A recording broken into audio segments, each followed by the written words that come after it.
I'm so confused. This kind of feels inconsistent because this seems like it's a major backpedal.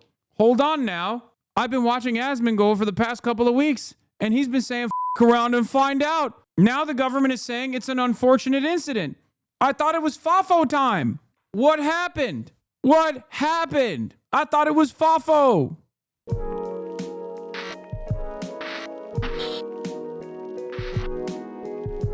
I'm saying it.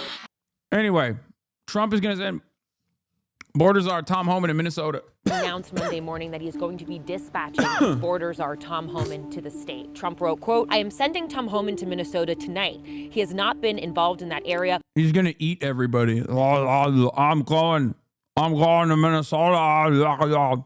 I'm there. I'm going to see if there's any immigrants there. I'm Tom Homan. But knows You got arrested in China? No, dumbass, I didn't. They lied and said I got arrested in China. And now they're lying and saying I'm a agent of CCP.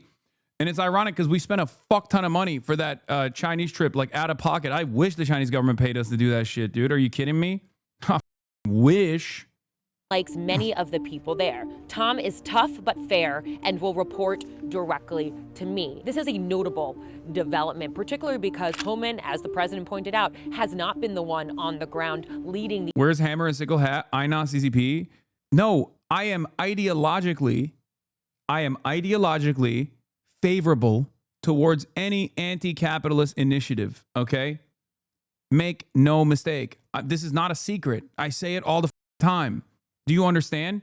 Although I do have criticisms of the Chinese government with regular frequency, I think we can learn some lessons from the central planned economy that China has, okay? One that actually focuses on improving the material conditions of the working class rather than improving the bottom line of billionaires. That's my point. It's not a secret. None of this is a secret. And it's not exactly a favorable position to hold in the United States of America, at least for now. It's becoming more of a favorable position, okay? It's becoming more and more of a favorable position every single day, especially with the American government's shit. The more the American government does awful, heinous crimes against humanity, crimes against its own citizens, the more people go, maybe China ain't so bad. But none of the positions that I've held for the last 10 plus years were positions that were super favorable, okay? There was no like socialist movement in this goddamn country in 2016, pre-Bernie especially. There was nothing, okay? It was dead. It was nothing. Now there is one. And a lot of people worked tirelessly, brick by brick, to build something here. That's why it's so funny when all these dumb will turn around and be like, oh, he's just saying it because it's popular. Bitch, when the was it popular? America's the most pro-capitalist country on the planet. The heart of empire. When has anti-imperialism been popular in America? These ICE operations. And this is really kind of a departure from the faces of what has been going on in Minnesota. One, Greg Bovino, he is the border commander at large, but also the Secretary of Homeland Security, Kristi Noem. They have been the ones that have been really out there publicly defending the ICE officers in the wake of the fatal shooting of Alex Preddy on Saturday, but also the fatal shooting of Renee Good earlier this month. And this could potentially also signal a change in strategy. One, we should note that Homan is not as hardline on ICE operations as Noem and Bovino have been. We also, CNN has reported that Homan and Noem have clashed and have been at odds many times over the last year regarding... Yeah, they're claiming that there is like internal instability between the DHS and ICE. Okay, this is the new meta. Like, it's just, I'm not so certain. I think there are, I think it's, yes, kayfabe is right. I think it's kayfabe. I think it's like kind of phony because ultimately whatever Trump says goes, right? And if there's any sort of inconsistency here, any sort of like friction here, that's most likely born out of the fact that Trump is too busy, I don't know, trying to conquer Greenland or something. And he's just delegated all matter of border patrol and ICE activity to Stephen Miller. And there are people that have differences in opinion on how these operations should be conducted. But it's very obvious that like Operation, what was it? Like Metro Hammer or whatever.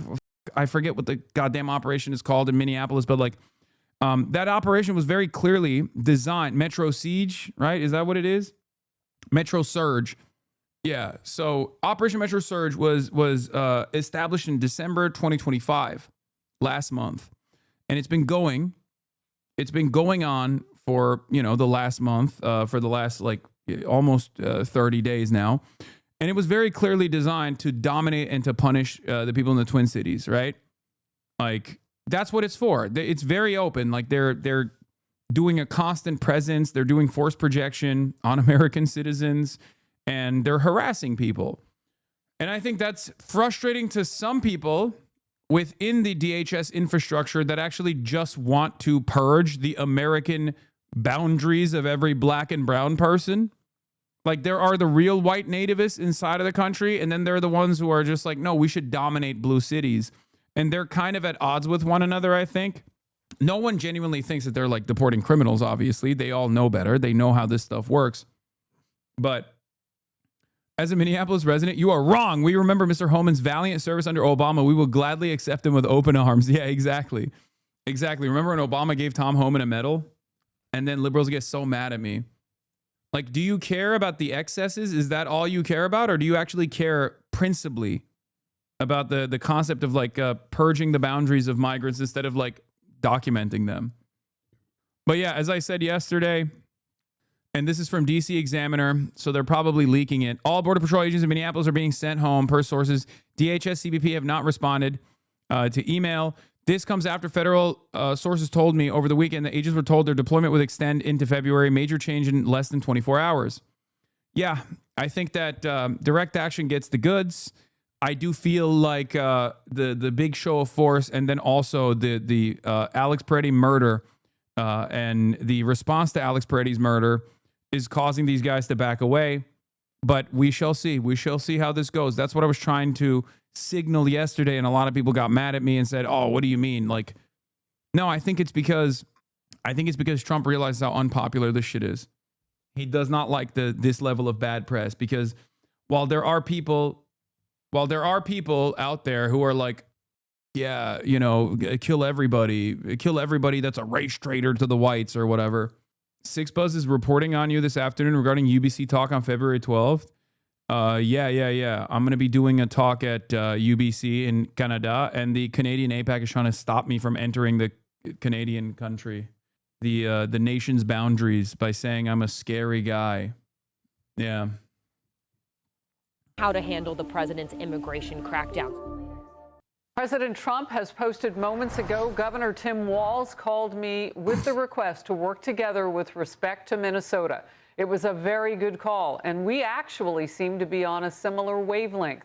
I told Governor Walz that I would have Tom Homan call him, and that what we are looking for are any and all criminals that they have in their possession. The governor very respectfully understood that. That is a critically important development.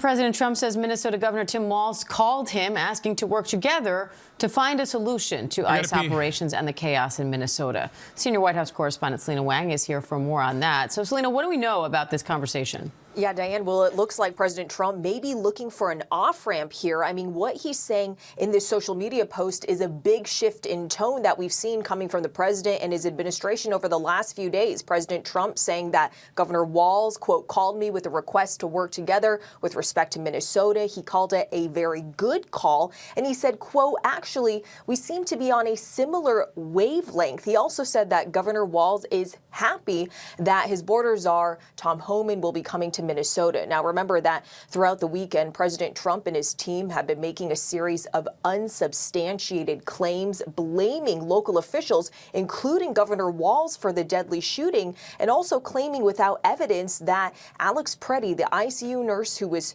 shot and killed, was a domestic terrorist trying to inflict maximum damage. But we know, Diane, that the president, as well as his chief of staff, they've been fielding a lot of calls about what happened in Minnesota, including with local officials. And the president gave a significant interview with the Wall Street Journal yesterday, where he appeared to be looking for a climb down. He signaled a willingness to eventually withdraw immigration enforcement from the Minnesota area. He said, quote, at some point, we will leave. Meanwhile, the White House is signaling confidence in Homeland Security Secretary Kristi Noem amid growing calls for her to resign. What are you watching for there, Selena? I mean, look, it is significant that they're choosing to send border czar Tom Homan to Minnesota because the immigration enforcement operation in Minnesota that has been under scrutiny, that has really been mostly the responsibility of Kristi Noem, who runs the Department of Homeland Security. So that is significant there. So we'll be watching for any potential tension between these two leaders. But look, the president also knows that there are a growing number of Republicans. I said I was going to pee. This guy said, again? Didn't you pee yesterday? You're right. I pee once a day. I apologize for peeing more than once today. Republicans who have been disturbed by the administration's jump to conclusions. There's also a growing number of Republicans who are also calling for an independent investigation. Governor Walz made it very clear that the federal government cannot be trusted to handle it. Walz saying the state will do it. All right, senior White House correspondent Selena Wang, thank you. Nobody in the White House, including President Trump, wants to see people getting hurt or killed in America's streets. This includes Renee Good, Alex Preddy, the brave men and women of federal... Why?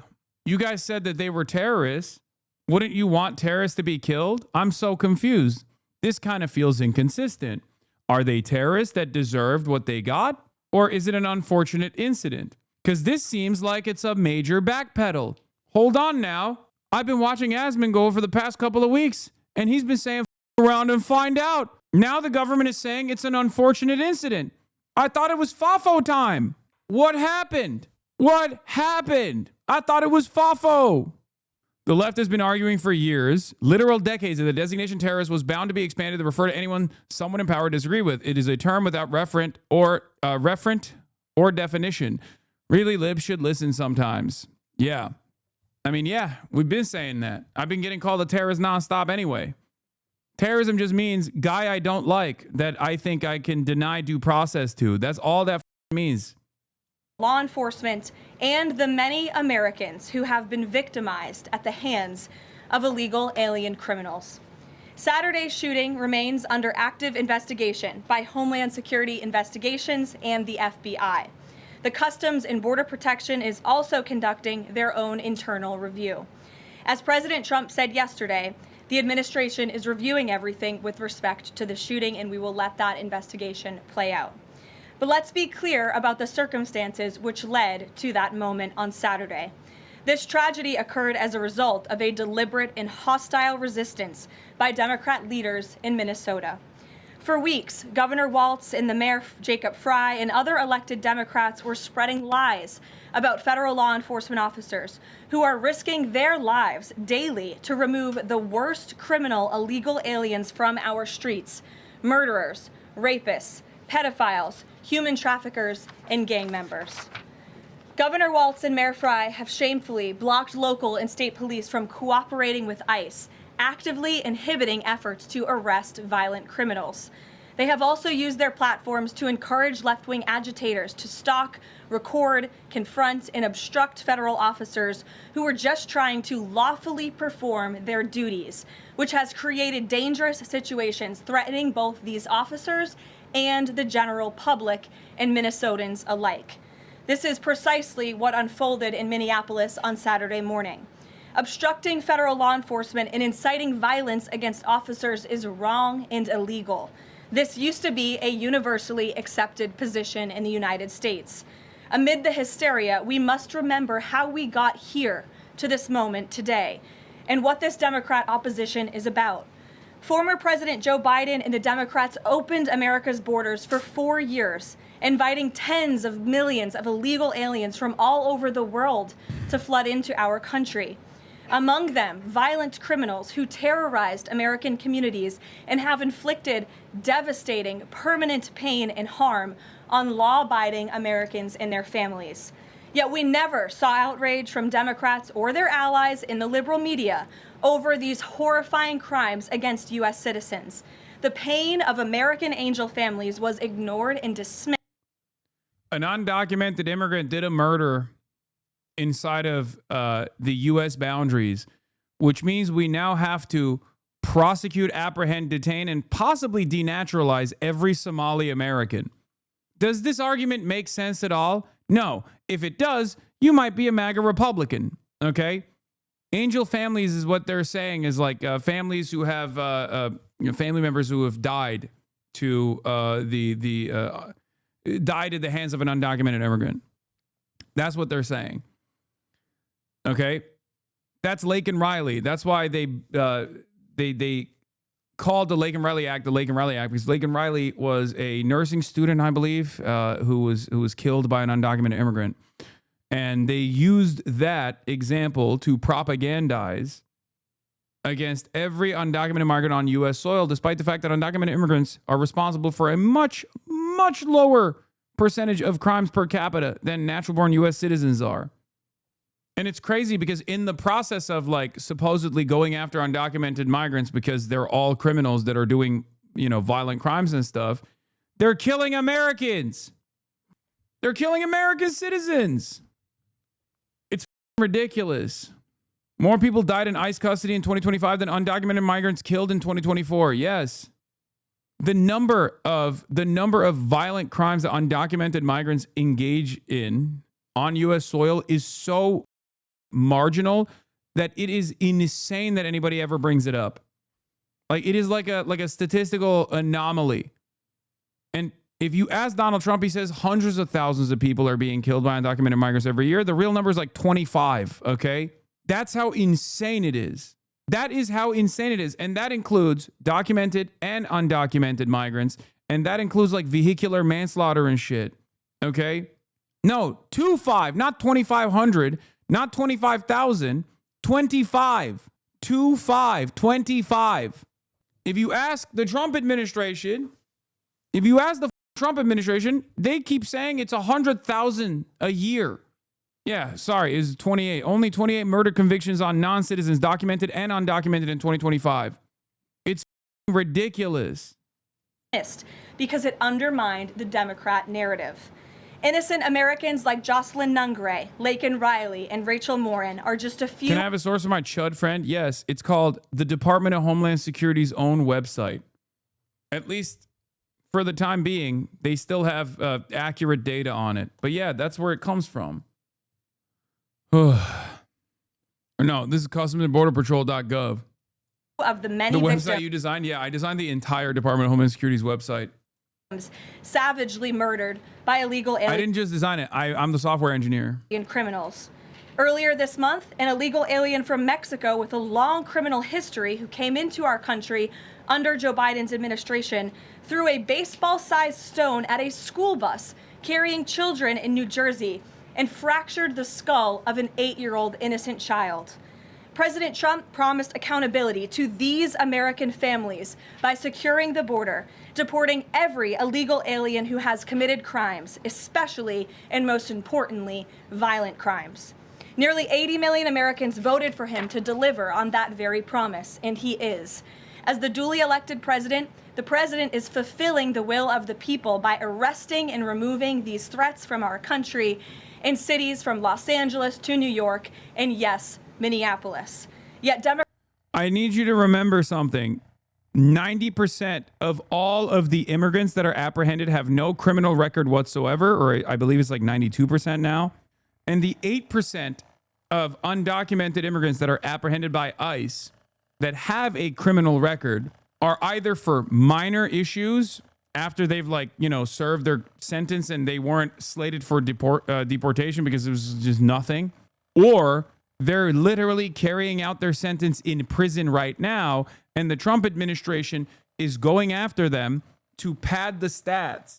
They're going after undocumented migrants that already are in prison and accelerating their deportation process before they carry out their prison sentence completely. They're taking them out of prisons to deport them just so they can say, see, we're deporting the evil criminals that the Biden administration did not prosecute. They make it seem like they're grabbing them off the streets. That's not the case. They're getting them from the prisons. Okay? They are getting them from the prisons in order to pad the stats. But because they can't pad the stats, because undocumented migrants don't do that many crimes in general, as opposed to regular natural-born U.S. citizens, that they don't even have enough. So it's 92% no criminal record and 8% with criminal record, but they're already in prison.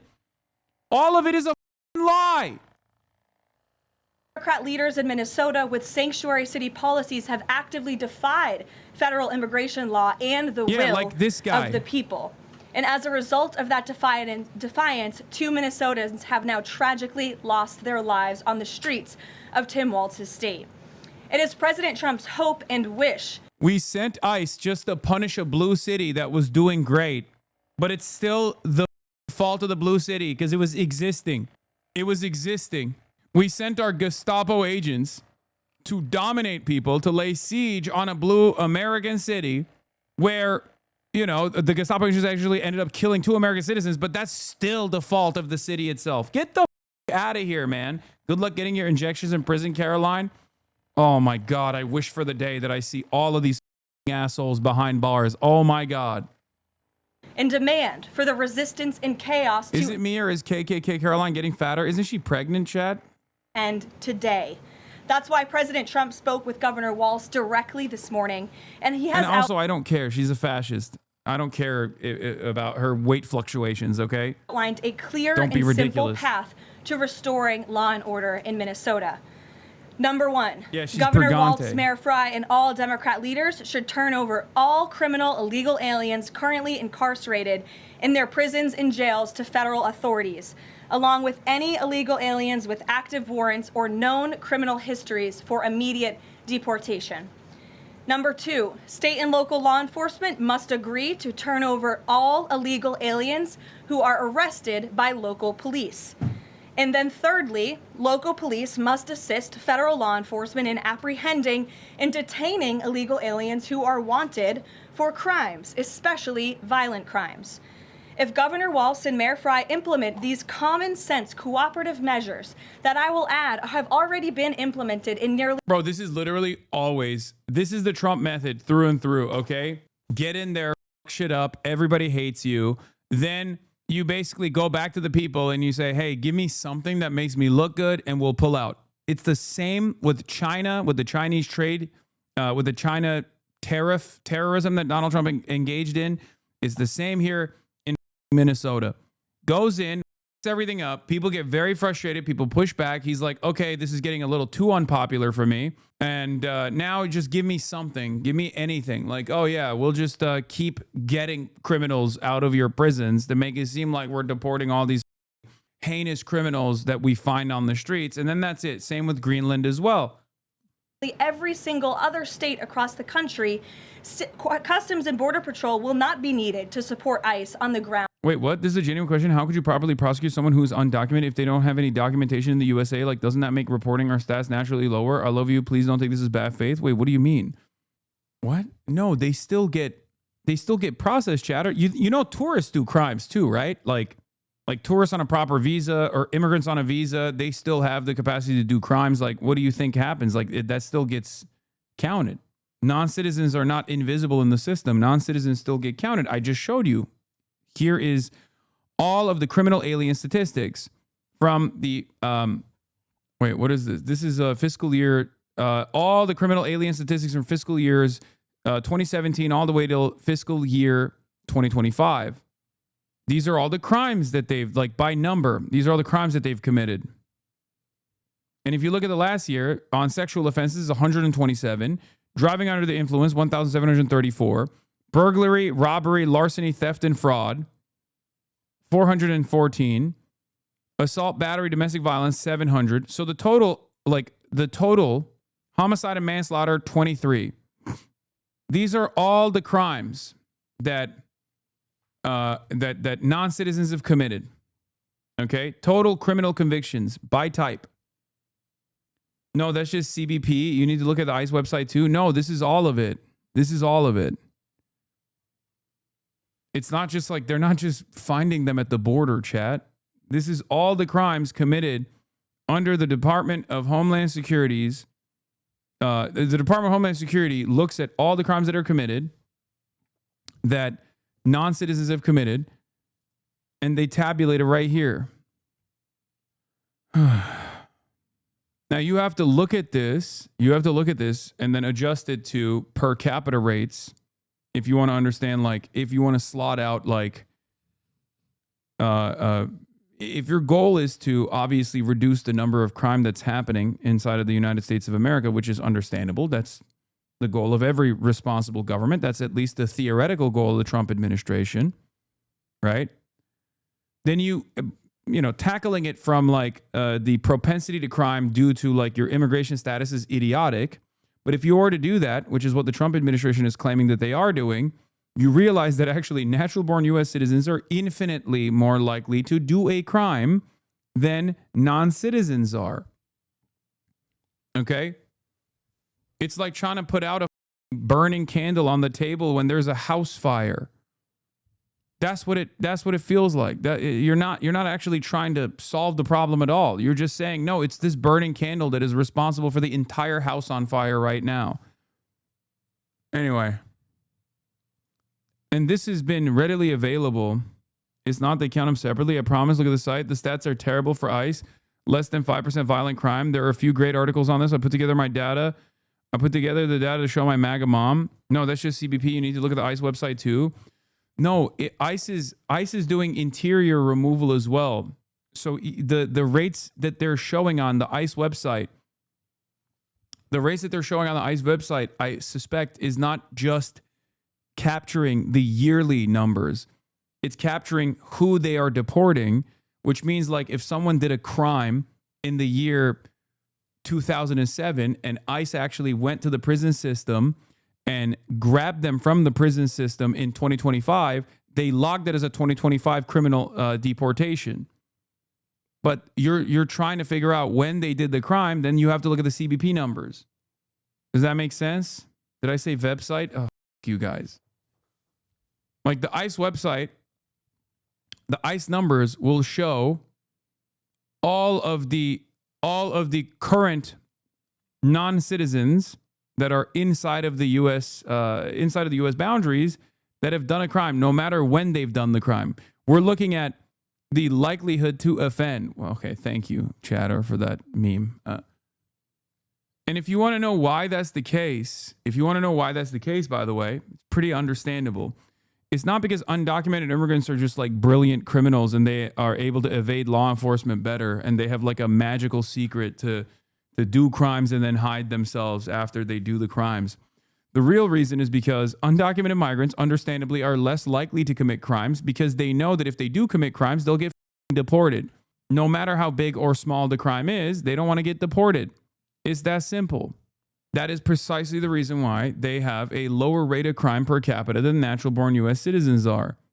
Natural-born U.S. citizens have. In Minnesota, ICE and local law enforcement can peacefully work together, as they are effectively doing in so many other states and jurisdictions. Additionally, President Trump is calling on the United States Congress to immediately pass legislation ending sanctuary cities once and for all. I wish you'd bring this up more when you're interviewing politicians, brother or sister or themperor. This is what I bring up every time I interview a politician. Like literally every time. It is probably the most common statistic that I bring up.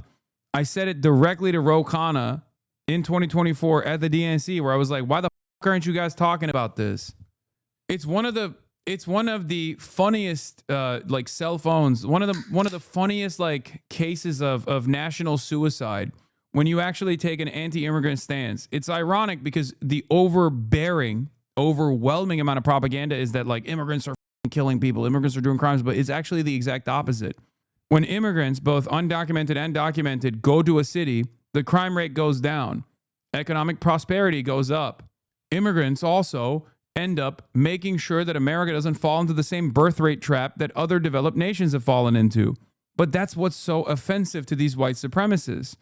So white supremacists in that instance will say, F it, I would rather die than live side by side with Mexicans. That's the whole point. That's where this resentment comes from. American cities should be safe sanctuaries for law-abiding citizens only, not for dangerous illegal alien criminals who broke our nation's laws and do not belong here. We hope Governor Walz will do the right thing and continue to work with President Trump to keep the American people safe following their call this morning. Americans overwhelmingly want exactly what President Trump is delivering: strong borders and strict immigration enforcement against the worst illegal aliens, of which there are still hundreds of thousands to deport from the interior of our country. The most peaceful way to carry out this vital public safety mission is for Republicans and Democrats to do it together, and for state and local law enforcement to work together. Now we're going to make a turn to the fallout from Saturday's deadly shooting in Minneapolis, the second this month by federal agents in the city. I know we've all seen this tape. It has Family and friends remember Alex Peretti, the man killed by federal agents in Minnesota. led to mass protests around the country. Immigrants naturalize and vote for Dems, which is why right wing wants them out. Don't know why Dems also take an anti-immigrant posture. First of all, that's literally not true. And this last election cycle has proven that to be not true. Okay? It's just wrong. That is across the board wrong. When you say that, you're just taking on the great replacement argument that these guys present. It's so stupid. The only thing that increases the likelihood that you will vote Democrat over Republican, in spite of the Democratic Party's ineptitude, incompetence, is whether or not you're in the crosshairs of like an endless amount of racialized animosity. Republicans deliver racialized animosity. The groups of people that have gotten citizenship look at that, are on the receiving end of that racialized animosity, and they say, okay, I'm going to vote for the other party because the other party's at least not saying they want to kill me. That's it. This is precisely the reason why an otherwise conservative subgroup of voters, known as Muslim Americans, post 9/11 started voting as a reliable voter demographic for the Democratic Party. That is until the Democratic Party did the genocide in Gaza. Okay. And then they actually swung wildly away from the Democratic Party, and even some went to vote for the Republicans. Okay. Another prominent example I can give you that directly destroys this argument is also the Hispanic voting blocks. Democrats have maintained the Hispanic voting bloc for a very long time. And yet, places like Texas have always been a stronghold for the Republican Party in spite of having a large share of Hispanic voters. And that became a national problem for the Democrats this last election cycle as well. Yes, of course, you have Florida as well. Florida has never swung. The Cuban voters in Florida have never actually swung for the Democratic Party, with the exception of Barack Obama.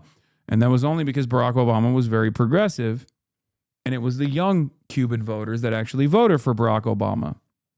And that's it. So the idea that minority voters actually end up voting for the Democrats unconditionally is stupid. It's not correct. There's never been there's never been an instance where what the fuck is this? When did you send me this link? Okay, I don't care about Dr. Disrespect. There's never been an instance where like minority voters have reliably voted for the Democrats. The only group of marginalized voters that reliably vote for the Democrats is black voters. That's it. And there's a reason for that. It's called the civil rights movement. That is the reason. Okay. And the further we go away from the gains made during the civil rights movement for black people being able to vote and things like that, the end of segregation, or at least the end of de jure segregation in the South, the further we move away from those gains, the less black voters are likely to vote for the Democrats and just become non-voters in general. Although black voters in general are still more likely to vote for the Democratic Party by incredible margins, especially black women. Black women vote for the Democratic Party by Assad margins. There is like no equivalence in the Western world. Like there's no equivalence in like Western liberal democracies. By not voting, you basically voted for Trump too. No, actually, by that logic, if you didn't vote for Donald Trump, you basically also erased one vote from Donald Trump, so it cancels itself out. Yeah. So you're wrong. That's not how numbers work. Yeah, because by not voting for Trump, you basically voted for Kamala Harris. See how that works? Because if by not voting, If by not voting for Kamala Harris, you voted for Trump, then by not voting for Donald Trump, you voted for Kamala Harris. It cancels itself out. Yeah. Also, I did vote, but I don't know why people try to make this argument, but that's besides the point. Even in sub-zero temperatures, with the demonstrators saying everywhere, enough is enough. The Department of Homeland Security claims the man federal officers killed was brandishing a gun, but the videos clearly show that is not true, that is not the case. And we are learning more about the victim today. His name was Alex Preddy. He was a nurse, an ICU nurse at a hospital for veterans. Lana Zach is in Minneapolis with the latest. Lana, good morning. What can you tell us? This is so upsetting. Good morning, Gail. Friends and family of Alex Preddy say he was deeply upset by President Trump's immigration crackdown in this city. And now the Department of Homeland Security is leading the investigation into his death after giving some statements that differ sharply from eyewitness accounts and the video you're about to see. Whoa! Video from inside this bystander's car shows an up-close view as federal agents appear to spray a chemical irritant, then wrestle Alex Preddy to the ground on the streets of Minneapolis. That is police brutality! Other video from outside shows agents restraining Preddy, an American citizen. One appears to pull a gun from Preddy's waist. A second later, Preddy was shot and killed by another agent. Hours after the killing, the Department of Homeland Security said Preddy approached U.S. Border Patrol officers with this gun while agents conducted a targeted operation for a violent individual. Preddy was a lawful gun owner with a permit to carry a concealed handgun. These officers used their training, followed their protocols, and were in fear of their lives and the people around them. State and local officials say the videos paint a different picture. This is an inflection point, America. If we cannot all agree that the smearing of an American citizen and besmirching everything they stood for and asking us not to believe what we saw, I don't know what else to tell you. Witnesses on the scene testified that Preddy was holding his phone and did not approach the agents with a gun. He approached them with a camera. A pediatrician who was nearby when the shooting happened testified none of the ICE agents who were near the victim were performing CPR. The witness counted at least 3 bullet wounds in his back, an additional gunshot wound in the victim's upper left chest, and another possible gunshot wound on his neck. Preddy was an intensive care nurse for veterans at the Minneapolis VA hospital. A 2024 video shows him reading a final salute for a deceased veteran. Today we remember that freedom is not free. Preddy's father said his son participated in protests after Renee Good was killed by federal agents earlier this month. He cared about people deeply, and he was very upset with what was happening in Minneapolis and throughout the United States. Alex was a really good person. Robert Alver met Preddy when they were at the University of Minnesota. I mean, you see that smile, and what do you think? That's him. That is how he came to work. He was serious about his work, but he wasn't serious. You know, quick with a joke and very funny. It's a true loss for you. It's a loss for everybody. A federal judge has issued a temporary restraining order against the Department of Homeland Security to prohibit them from destroying or altering evidence. Today, Minnesota prosecutors will be in court trying to force the federal government to give them access to the investigation. Kelly? Lana, thank you. The death of Alex Preddy is also reigniting the debate over government funding in Washington. Now, Democrats are refusing to vote for continued funding of ICE, and that could mean another partial government shutdown. Wei Zhang has more of that part of the story. Following the fatal shooting of Alex Preddy, President Trump posted a flurry of statements accusing Democrat-run sanctuary cities of refusing to cooperate with ICE. Deputy Attorney General Todd Blanche blamed the chaotic shooting on a lack of assistance from local authorities. ICE is doing all of this work, doing their jobs, and local law. You guys know my policy on this. I don't think you're allowed to say Assistant Attorney General Todd Blanche. I think the appropriate thing for mainstream media to do is to update their lexicon, update their style guides, and to say former defense attorney for Donald Trump, current Assistant Attorney General Todd Blanche. Because both the Assistant Attorney General and the current Attorney General are former defense attorneys for the president. Okay? That's just the truth. And I think every media outlet, obviously CBS is never going to do that because they're dick riding Trump into oblivion, but every media outlet should always mention that because, once again, this is pertinent. It's important. It gives you an insight into what these guys' opinions might look like. Okay? These are Donald Trump's personal attorneys. There is no separation between the Department of Justice and the federal government or the White House. Okay? None whatsoever. And I think that corruption should be highlighted. Maybe call me naive for this take, but I think that should be highlighted. I think it's inappropriate not to highlight that. Okay? Law enforcement are not being allowed to do a single thing to help. Now, Trump is calling on Congress to immediately pass legislation to, quote, end sanctuary cities, what he calls the root cause of all these problems. But Senate Democrats insist the issue is the Department of Homeland Security's aggressive immigration enforcement tactics and say there must be a freeze in ICE funding. We cannot fund a Department of Homeland Security that is murdering American citizens. The Senate's 53 Republicans need the help of 7 Democrats or independents like Maine Senator Angus King, who's... Yeah, I mean, they are going to get it from Fetterman. Fetterwap is definitely, Fetty Wap man is definitely on board, right? Like, we already know that. But I don't think, oh God, I don't want to say anything. I don't want to say anything. Let's see what David Dayen's analysis is.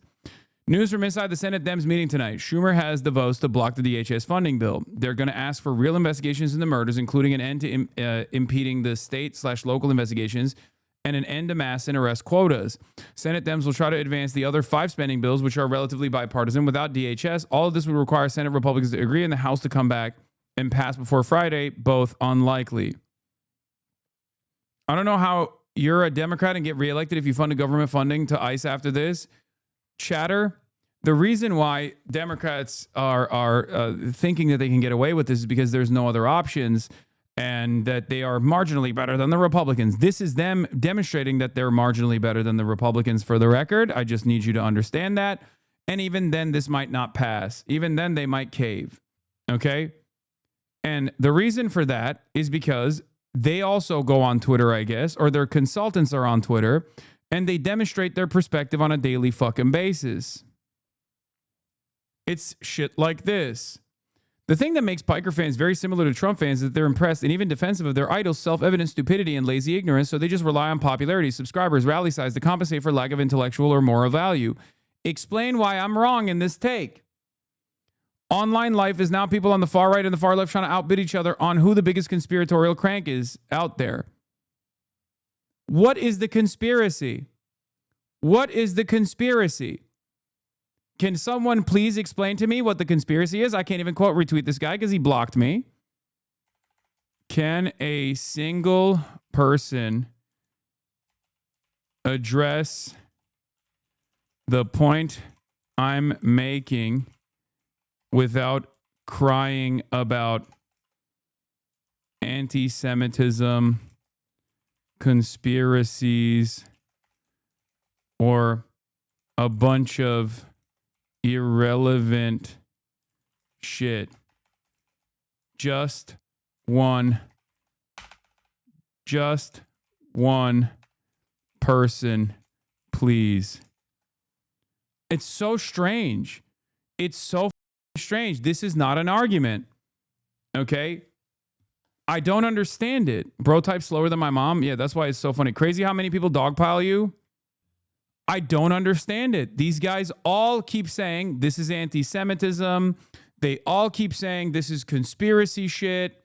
Nothing I mentioned there is actually wrong. I'm addressing Nick Fuentes going, ICE has nothing to do with Israel. And then I turn around and say, ICE uses Israeli spyware and is actively trying to deport green card holders and students for speaking out against Israel. But of course, this shill is running cover for the ultra-Zionist pedophile admin once more because he hopes that they'll make him the next Mark Levin. If you are a liberal, if you are a self-described liberal, okay, This guy's in the UK. I don't know what his background is. I don't know what his politics are, right? But if you are an American liberal and you're anti-Trump, if you're in the UK and you're anti-Trump, explain to me what is wrong about this argument. This has nothing to do with my audience size. The only reason why you're bringing that up is because you're annoyed that I have an audience and am able to say this with a platform, and you haven't been able to deplatform me. That's the only reason why you bring that shit up. Yeah, where is he wrong? We've seen them scanning faces, bragging about the database they're creating, and they're trying to deport critics of Israel. Reza Öztürk and Mohammed Khalil. It's well known that Gaza is a testing ground for this tech. In good faith, can you explain what he said here is incorrect? It's literally a part of Project Esther, okay? This is a part of Project Esther. Jewish chatter here, you are 100% correct. I'm genuinely embarrassed by so-called liberal Jews who are attacking you this way. Yeah, because they're Israel first, dude. It's just like they get so offended. They get so goddamn offended about Israel. If you are not Israel first in your mentality, you don't look at this and go, this is bullshit. You look at this and go, even if you think you're Israel first, or even if you think that you care about Israel, okay, you would look at that situation and go, you know what? I do see the similarities here. Maybe I'll reconsider my allegiance to this ethno state that's doing an apartheid. That's the problem. But because they can't address any of the points that are being presented, they just have to like wildly swing at random shit that is utterly irrelevant. One person, please. One person. Project Esther is an off branch, an offshoot of Project 2025, created by the same group, okay? The Heritage Foundation that wrote Project 2025 also wrote a separate project called Project Esther. Understand? Project Esther was utilizing the weaponized anti-Semitism smears in a way to tackle the First Amendment in this country. They wrote it just like they wrote Project 2025. But with the exception of PBS, now known as the Piker Broadcasting Service, by the way, please subscribe. Very little media outlets actually covered Project Esther because they all dick ride Israel into oblivion. Where is the conspiracy? They're saying it out loud. It's like saying, oh, you're telling me that ICE is being used to dominate blue cities that Donald Trump doesn't like in an effort to potentially move the conversation away from the Epstein files that Donald Trump is currently doing his very best to protect? Ha! That's a conspiracy. That's not an argument. Explain why it's a conspiracy. You can't just say it's a conspiracy theory. Explain why it's a conspiracy, but you won't. These guys only can demand censorship. That's it. Have you looked into how this and the Greenland issue tie into the North American technate goals of the mentors of government? Yes. Yes, it is. Yeah, also, even down to the Israeli spyware, inside ISIS tool to monitor phones in entire neighborhoods. Like all of the surveillance technology that these guys are purchasing comes from Israel, almost all of them. Yeah, they're calling me a lot of names, but you know what they're not saying? That I'm lying, okay? Because they can't say it, because it's true. They just keep saying, oh, we're anti-populist, we're anti-populist, we're anti-populist, and that's it. That's all they got. We're anti-populist. You're a populist for this. Spoke Sunday on Face the Nation to keep the government open. I can't vote for a bill that includes ICE funding under these circumstances. That could cause a partial government shutdown, potentially leaving federal workers who are considered essential, like air traffic controllers and TSA officers, forced to work without pay. In a statement, a White House official tells CBS News Democrats are holding emergency response funding hostage to score political points. We hope cooler heads prevail. Republicans on Capitol Hill vowed to avoid another government shutdown, and they say they are moving forward as... A lot of people are misquoting you, and I agree they're not engaging with your arguments. It's just a stupid dog pile. They're not even misquoting me. They're just quoting me and hoping that their audience that already has a certain perspective will not notice that what I'm saying isn't incorrect. Planned, even if Democrats block new funding for ICE, the $170 billion budget to continue immigration enforcement, including $75 billion for ICE, was already approved as part of the One Big Beautiful Bill, the president's signature legislative accomplishment so far this term. Kelly. Weija, thank you. Let's get to the live desk now for the very latest from Maria Lisignoli, a court hearing today on ICE operations. Maria. My friends and I are taking bets on how long it'll take until Cook Schumer folds on the government shutdown. Oh my God. The people are calling it a conspiracy because ICE is using Israeli spyware. Do not believe that ICE is using Israeli software because they don't know. And probably real evidence shown to them won't change their mind. They will think it's fake news. Yeah, 404 Media and like PBS and all these other mainstream outlets that they normally look at, real investigative reporters are actually doing fake news. It's all fake news. Okay, how are you any different? How are you any different than the Republicans at that point? 404 isn't mainstream law? No, but 404 is a real investigative outlet. They do real investigative reporting. They're a credible news outlet for the real ball knowers, okay? It's an offshoot of Gawker's tech reporting. They're incredible. They're a fantastic outlet, as a matter of fact. They're basically like the modern version of ProPublica when it as it relates to tech issues. Yeah, I mean, here, okay, Human Rights Watch. Liberals love this shit, right? U.S. Immigration Agency contract with spyware company poses risk to rights. Systems need to hold industry, government, and international standards. I don't understand it. ICE obtains access to Israeli-made spyware that can hack phones and encrypted apps. Like, it's not a conspiracy. It's not a conspiracy theory at all. True, 404 is known in cybersec circles. Yeah, they're great. What's next? You're going to link Amnesty International, CIA boy? Yeah, exactly. Here's more. ICE just spent millions on surveillance tech banned by Facebook. ICE spent over $5 million on social media and dark web monitoring software that critics say enable warrantless surveillance. Its security staff had discovered cobwebs founded by former members of Israel's elite cyber intel agencies, was using hundreds of accounts to snoop on Facebook and WhatsApp users, many of them activists, opposition politicians, and government officials in Hong Kong and Mexico. Oh, it wasn't Gawker, it was Motherboard. Sorry. But wait, it wasn't... Oh, Motherboard was Vice. True. It was... its ex-Motherboard team put some respect on the name, etc. First of all, I love Gawker too, so I wasn't... I would go so far as to say I like Gawker more than I like Vice, but Motherboard was goated, for sure. I wasn't trying to be disrespectful to any of those teams. PBS is trash, but PBC is where I get tomorrow's news today. The Piker Broadcasting Service is not trash. The Piker Broadcasting Service is where you get tomorrow's news today. The Piker Broadcasting Service is sponsored by you, the viewers, for you, the viewers. Anyway, the point is there's so much information out there. If you are even remotely curious as to just investigate it. If you're remotely curious as to what I'm saying, instead of just immediately discrediting it or trying to discredit it by saying, this is just a conspiracy theory. This is just a conspiracy theory. You're an anti-Semitic conspiracy theory person. You. Instead of saying that, just Google it. Just Google it. Just Google it. Okay? And the comparison between Israel and ICE doesn't end there. Okay? Here's Prem Talker also making that same comparison that I've been making for the past couple of days. Why is the U.S. and ICE behaving so much like Israel and its military? As Trump's masked agents terrorize neighborhoods all across the U.S., it's hard not to see the parallels. The violence, the in-your-face lies, the slandering of their victims, and the self-victimization of themselves. Take the murder of Renee Nicole Good. The administration is demanding that you believe something that's completely different from what you can see with your own two eyes. They accuse her of terrorism and say that she... Damn, I did a PBS, subscribe to PBS, the Piker Broadcasting Service, for you, the viewers, by you, the viewers, and nobody subscribed. What the is going on? Hey, yo. I'm washed. Okay. Unk is chopped. Unk is chopped. Unk is washed. Too many gifted subs? Yeah, I don't pay to get my news, homie. I mean, if you don't have the money, you don't have to. But also, you have paid for 5 months. So, recession indicator. No, the segues are busted. It's over. It's over. It's over. Unk is washed. Unk is chopped. Unk is no longer goated.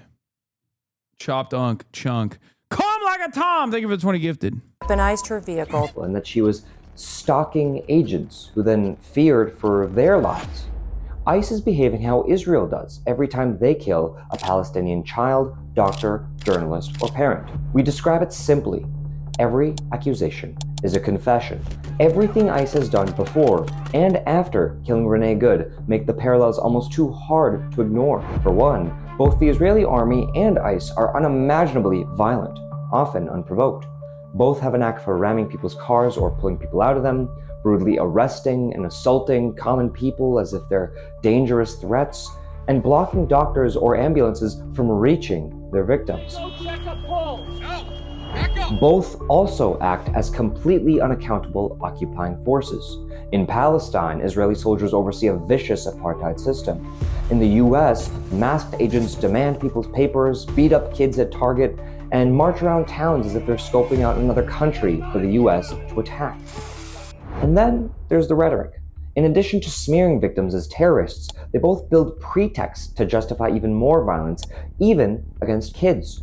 Both, after acting in a way that causes any normal person to be outraged, then howl that they're the ones with the right to defend themselves. That guy acted in self-defense. Right of self-defense. Both use propaganda videos to not just lie, but completely reframe reality. ICE agents and CBP officers that are out on our streets doing God's work live in these communities. And both are pouring millions into influencing you and keeping the violence coming.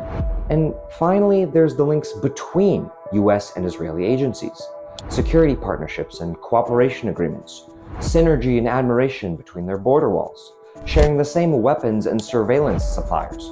There's even an ICE office in Tel Aviv. It's all so similar. What? I can't believe it. These guys, more anti-Semitism. You see that? If the people More anti-Semitism. I didn't understand how direct the comparison was. Thank you for this segment. People in power saw how tolerant we were to send our tax dollars to help Israel occupy and carry out a genocide in Palestine. The tide is definitely shifting. My vote blue, no matter who. Mom is even saying ICE acts like the IDF. Yes. The reason why I use this analog is because Israel is a deeply unpopular country in the United States of America. And it's deeply unpopular for the things that the current unpopular administration is doing. Any liberal that gets mad about this analogy, is pro-Israel first and foremost. That's it. And they just don't want to admit that their favorite country that they care more about than they do about anything else. And I will say that if you are looking at this comparison and you're saying, how dare you make this comparison, you're anti-Semitic, whatever, you're Israel first, brother. Sorry. Call me an anti-Semite if you want, okay? It's not up to say Ben Shapiro, who is Jewish himself, is Israel first, okay? This is not a dual loyalty trope. If you are saying that you care about Israel, if you're openly saying that you care about Israel more than you care about America, because God forbid Israel's reputation gets another hit in this circumstance, then you're Israel first. That's it. You can't sit there and be like, the dual loyalty trope's much. Okay, then don't do it, bitch. Don't do the dual loyalty trope. Don't be the trope. You can't constantly rely on real existing anti-Semitic tendencies in your situation when you are literally doing the thing. It doesn't work that way. Just like it didn't work when you were like, this is blood libel. To say that Israel kills children is blood libel. Bitch, we can see the children being killed. You're not actually using that as a response. You can't actually stop people from recognizing that, right? Some of those same tactics were bound to come home. Violence we support or even tolerate elsewhere only tarnishes our own soul, and it makes it all the more likely it'll come back to be used against all of us. That's right, including yeah, you. I'm going to post it again. I'm going to say United States of Israel one more time. Anyway. I don't know if you've seen, but Hamza and Martin talked about the Alex Purdy situation. Pretty wild. Wait, why is that wild? Hamza and Martin are woke as hell. Brother, Hamza is literally like, oh, no, like, cool, I like it. Yeah, no, they've been talking about politics. That's not new for them. Yeah, okay, so people do know this. Okay, yeah. Hamza was literally deported by ICE. I didn't want to say it because I don't know if that's like a known thing or not. I forget. It is a known thing, yeah. No, not the league streamer. Hamza and Martin from Slushy Noobs, yeah. Who is your bias? I I love Martin, but I think Hamza might be my bias because we've had a back and forth. We've had a tumultuous past. The Yowie couple, yes. Obviously, it's inappropriate because this is an inappropriate age gap relationship. So I don't actually have like a real bias at all. I think they're both goated. But we have had what you could say is a heated rivalry. Yeah. Me and Hamza. I had no idea. I had no idea who the he was when he was talking mad shit. I did know about Martin's like very funny TikTok videos about like portraying himself as like a XQC fan who gets the aux cord or whatever, like all that stuff. But I had no idea who Hamza was until I saw videos of him talking mad shit.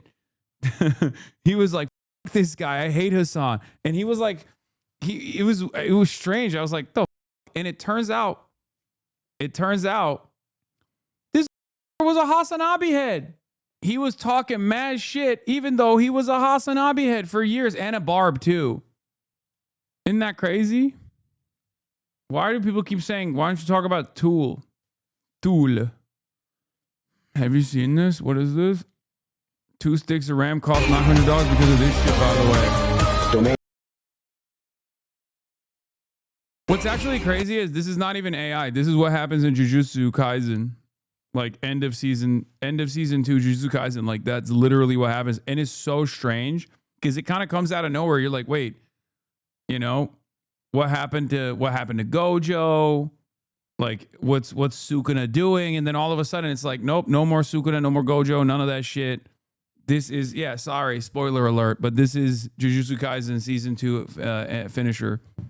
Okay, low key though, season 2 to season 3, without giving you any spoilers, is a very big change of pace. It gets dark as post Shibuya incident. Like it's straight up like a different anime. Because I finally caught up to JJK because I was rewatching it, and it's dope, but it is so dark, dude. Season 3 has been so dark. Oh my God. Spoiler before culling? What? Okay, calm down. No, I got spoiled on the Hasanabi Public Broadcasting Network. No, you didn't. You did not. All I'm saying is I haven't read the manga, but season 2 to season 3 is like a very different change of pace. Okay? How's that a spoiler? I don't understand. Sometimes y'all just say shit. Y'all be saying shit, and I don't understand it. Okay, calm down. Calm down. Minnesota's Attorney General will be in federal court this morning, hoping to end Operation Metro Surge. Attorney General Keith Ellison says the influx of immigration agents to Minnesota has caused tremendous damage. WCCO has been following this for weeks now. We told you the state of Minnesota, along with the cities of Minneapolis and St. Paul, are suing Homeland Security Secretary Kristi Noem and other federal officials. Well, they get their day in court today. I'm going to be in federal court with my team arguing for a restraining order against Operation There's Hasanabi head, friend of the show, Keith Ellison. Metro Surge. I filed this case almost 2 weeks ago, and this will be our first hearing. The lawsuit we filed is one that is caused by the unprecedented nature of this surge. It is a novel abuse of the Constitution that we're looking at right now. In response to the lawsuit being filed, DHS Assistant Secretary Tricia McLaughlin said in part, quote, "This is a baseless lawsuit and we look forward to proving that in court." Now, WCCO will be in court today and bring you the latest updates on what happens there. All right, Maria at the live desk for us this morning. Thank you. This morning, a growing number of Republicans are joining Democrats, calling for a full investigation into the killing of Alex Preddy by Border Patrol agents in Minneapolis. What we're seeing on TV, it's causing deep concerns over federal tactics and accountability. Senator Bill Cassidy calling the situation disturbing, writing the credibility of ICE and DHS. Oh God, this is so 2016. Creators 3-day comparison on TikTok. They don't even do news and they're completely off United States algo. I've been fully taking out the American algorithm and I just make gaming content. America is what they fear China is. Locations 3 days prior, 41% United States. United States is gone, wiped out. Wow. Just gone. TikTok is down in the U.S. That's why views in the U.S. are declining. I don't believe that it was a real outage, chatters. I think there's bullshit. I think that they are tweaking stuff, and they're making it seem like there's an outage. For the record, I think they're straight up cooking the algo. Why not watch the song? Brother, please, or sister, please stop sending me this link. I'm not going to watch the song right now, okay? Not right now, all right? I love you. Please stop spamming it. Please. No disrespect. I don't want you to become a permanent hater now. I don't know how else I can say it. If you keep spamming it over and over again and I don't click on it, that means I'm just not going to look at it, okay? Because I've seen it. Okay, have you watched /read Chainsaw Man? I have watched Chainsaw Man. I'm going to rewatch it too. Yeah, after several celebrities said TikTok was limiting their videos about ICE, the platform responded, blaming the issue on an ongoing power outage at a U.S. data center. Since yesterday, we've been working to restore our services following a power outage at a U.S. data center impacting TikTok and other apps we operate.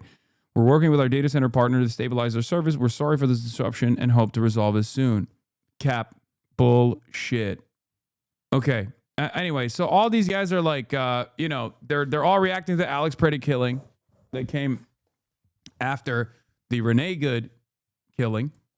And they're like, oh, maybe this is a bridge too far, all this stuff. And the Senate Dems have come out and said, we're actually going to stop the DHS funding for once. They figured out that they should have a backbone in this circumstance.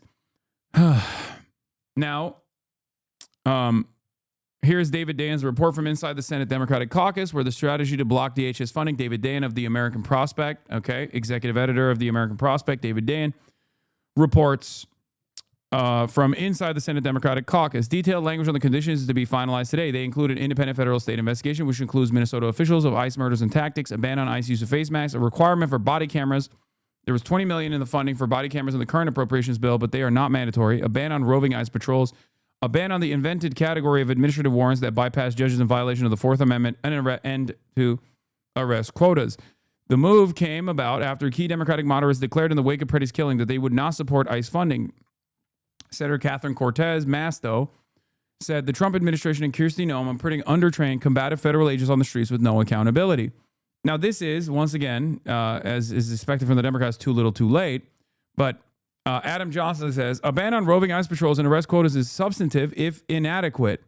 Body cams, mass bans is pointless. The investigation is fine in theory, but gameable. Ultimately, without slashing obscene funding levels that permit terror campaigns at scale, nothing will fundamentally change.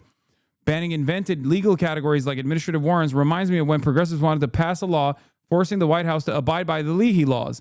If you're passing laws to enforce existing laws, this feels like when a man marries his mistress, he creates a job vacancy situation.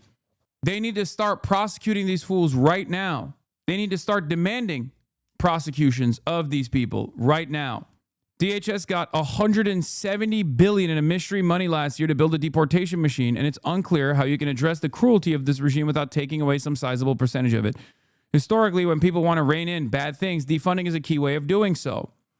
That's what makes this whole withholding funding until we get reforms framing so silly. As some progressives in Congress have already noted, DHS has billions and billions of mystery money.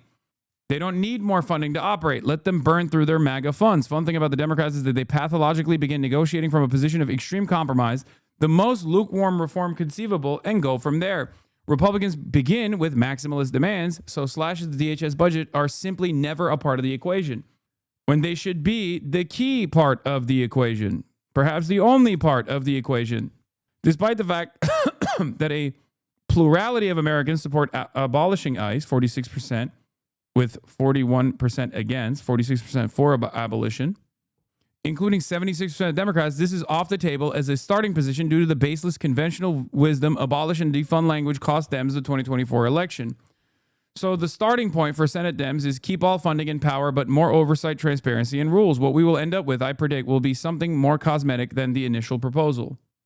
The part that I do agree with is the mask ban. Mask ban is a critical component of defanging these anonymity is a morale booster for them. Without masks, they can more easily identify agents that get transferred to another city. It doesn't matter. They're not brazen and lawless because they have masks on. They're brazen and lawless because the federal government has given them permission to kill and terrorize at will. Every one of the killers will be unmasked eventually, and they know that. It's a minor tweak, says Adam Johnson. I do think that it's still good that they're moving in this direction as opposed to not doing anything. But once again, the demand should be more aggressive. Even if you are not going to follow through on your maximalist demands, which you should fight for tooth and nail, as I've said time and time again, mask bans only help the decentralized resistance network against ICE. Okay? It helps make it easier for people to take matters in their own hands and create these like networks, create these resistance networks, and actually, unmask the ICE agents that are doing crimes. Also, without enforcement, mask bans are meaningless because some of the states have actually already forced mask bans through. But unless you actually enforce said mask bans by way of local law enforcement with your local attorney generals and your prosecutors, you're not actually going to enforce mask bans at all. It's just in paper.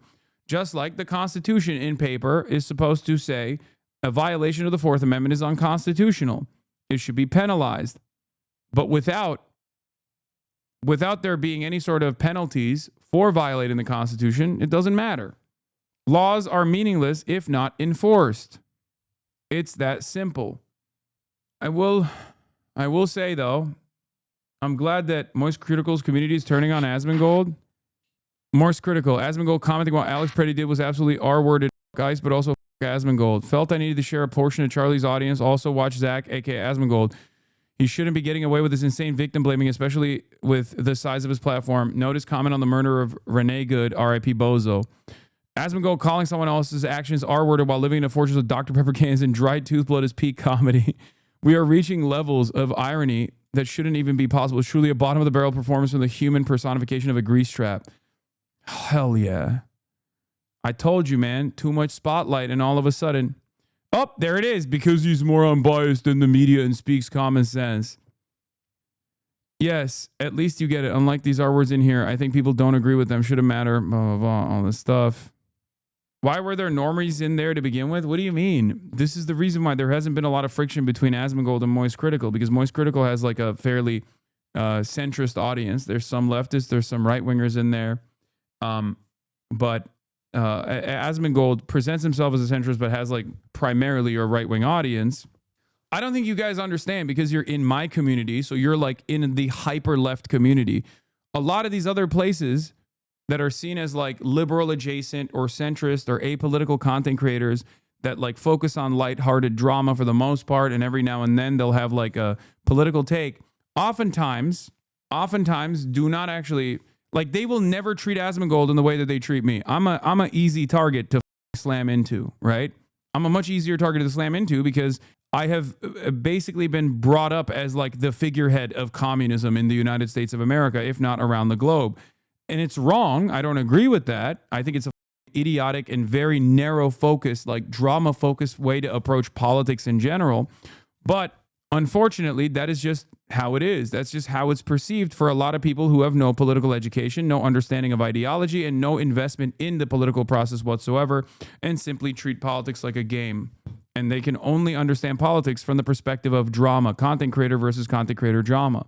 And because of that, a lot of these guys don't actually hit on Asmongold or attack Asmongold because they see Asmongold as like a big vector that has his fans in these spaces as well. They already know none of my fans are going and watching their shit for the most part. The right, liberals, establishment Dems, max left, MAGA communists hate you. Do you tank all the damage? Yeah. But I'm glad that like Moist Critical's audience is waking up and is saying like this is incredibly inappropriate. The only reason he chooses to live in filth is because he thinks it makes him look more relatable to his audience. Oh, nailed it. Actually, now that I think about it, given how disingenuous he is, I wouldn't be surprised if he lives at a much nicer place. He probably just comes to his old home to stream. No, that's not the case. He definitely does live in his old house. You are literally begging to be trampled by my freaking wheels, lady. No, watch out. Don't go over there. Not all establishment Dems hate you, saying for a friend. No, I know. I'm just talking about the more expressive establishment Democrats that are on the timeline on Twitter and shit. Get the remote. That's right. Bzz, bzz, Kaya, place. Bzz, bzz. Chop, chop. She's defiant. I don't even use a remote. I use my brain to zap. Hasan is not a communist. He's a liberal, but this is also a waste of time because most of these chatters don't know what these words mean. Yeah, I'm a liberal. You're right. No, totally, dude. You're the real ultra communist. What? DOJ opened an investigation into Ilhan Omar over her finances, campaign spending, and interactions with a foreign citizen per officials. The inquiry, which Trump revealed on Monday, stalled for an apparent lack of evidence. Oh my God, the Biden admin. Oh my God, they are such Israel dick eaters, bro. Holy 2 million views, 100K plus likes. Okay, you see these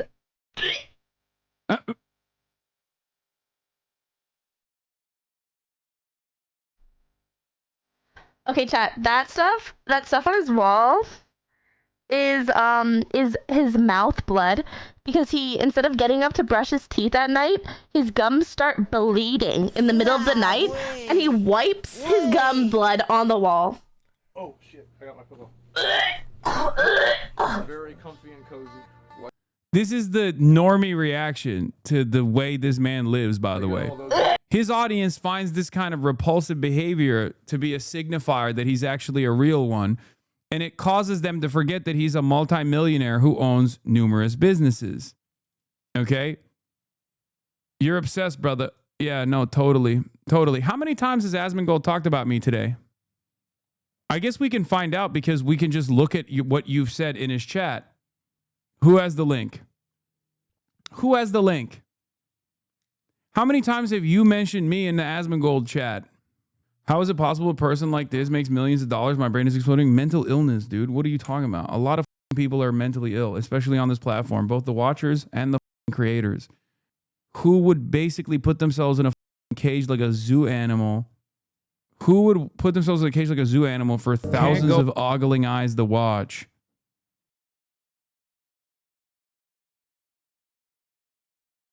I don't know. All I do know and all I do care about is that woke is back. Okay? Woke is back. Now, let's get back to Trump reaction to the Alex Preddy killing and the potential for pulling out of Murderapolis. Are at stake. I don't think the drama farming in log cabin will end, man. Sad to say. Nick Sorter says Bovino has been relieved and is calling on Trump to reverse it. Wait, what the Wait, why are we getting this from Nick Sorter? All right, let's get to that. Because while we were doing drama coverage, things are evolving in Minneapolis, Murderapolis, Somaliapolis. More Dems need to do this. Do you agree? Yeah, of course. Rokana's team Rokana actually reached out to me thinking that I was still in Murderapolis and he wanted to do a collab, but unfortunately I wasn't in Murderapolis, but he is in Minneapolis right now. If they bring their asses here with us, it's going to get a lot worse. A Minneapolis man speaks to Rokana at the Alex Preddy vigil. This is what Minnesota looks like. I said it earlier, these cameras. I'm not here for y'all. But the fact that you aren't here, sir, shows me that you're willing to lead by example. Everyone say by example. By example. There's two ways you're going to play this game, pimp. We also, you giving him shit for being a China dick rider like a year ago? What do you mean? I was riding the Chinese dick too. He's just riding it a little bit harder than me, maybe going a little above board on the dick riding.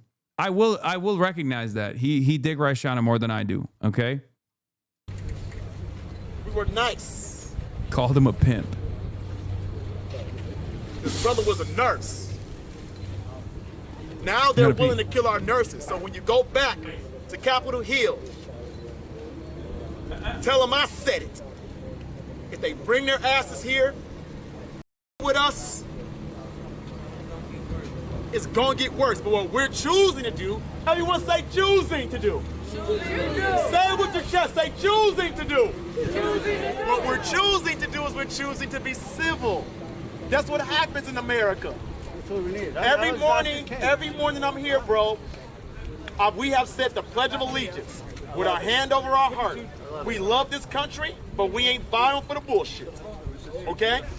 One thing that I will say to you, man, in front of all these people. You got kids? You got family. I got kids.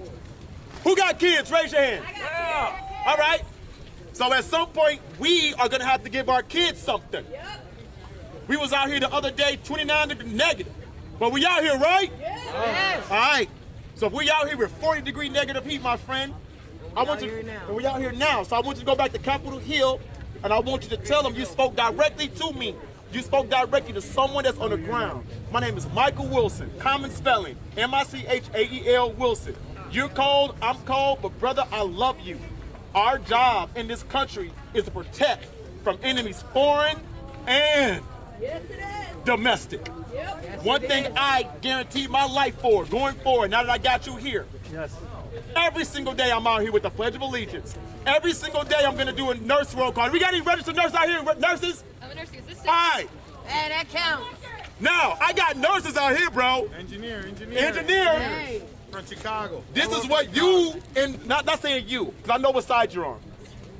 But I want you to leave here with hope. Yes. I want you to go. It gave me a lot of hope. I'm gonna be honest. Minneapolis is primed and ready for socialist organizing. Straight up. Minnesota as a state, but specifically what I saw in Minneapolis was incredible.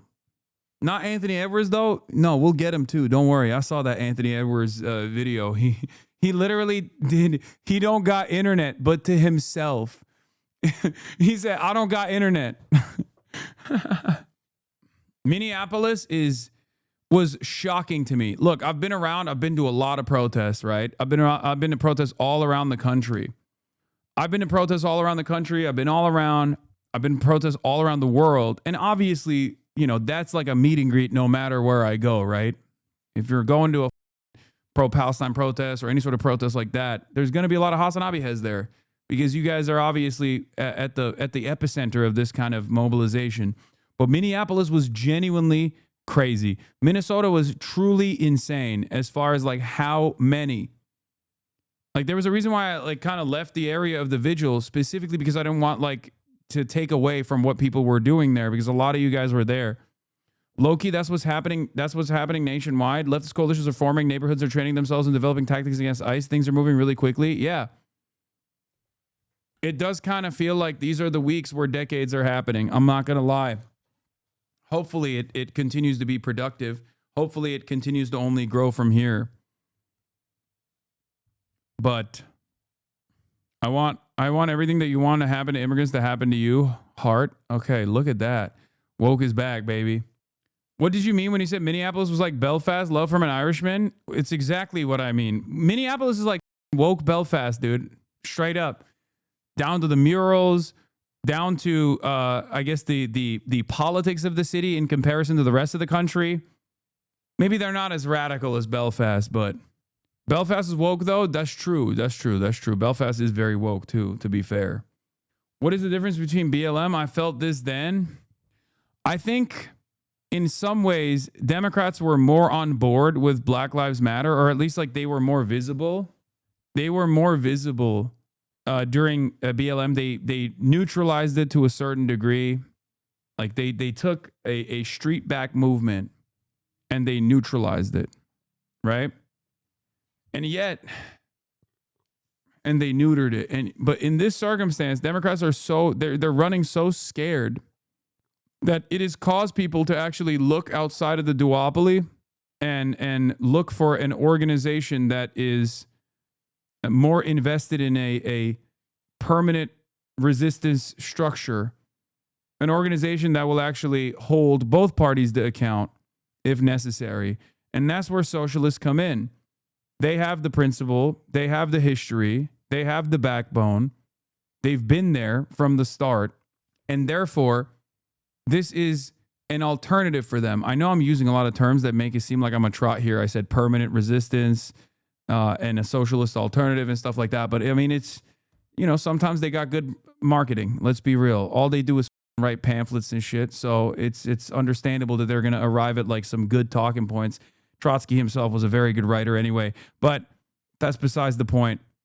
You know, my point is socialists have been there. Every ML just left the stream. They'd have nowhere to go. Okay.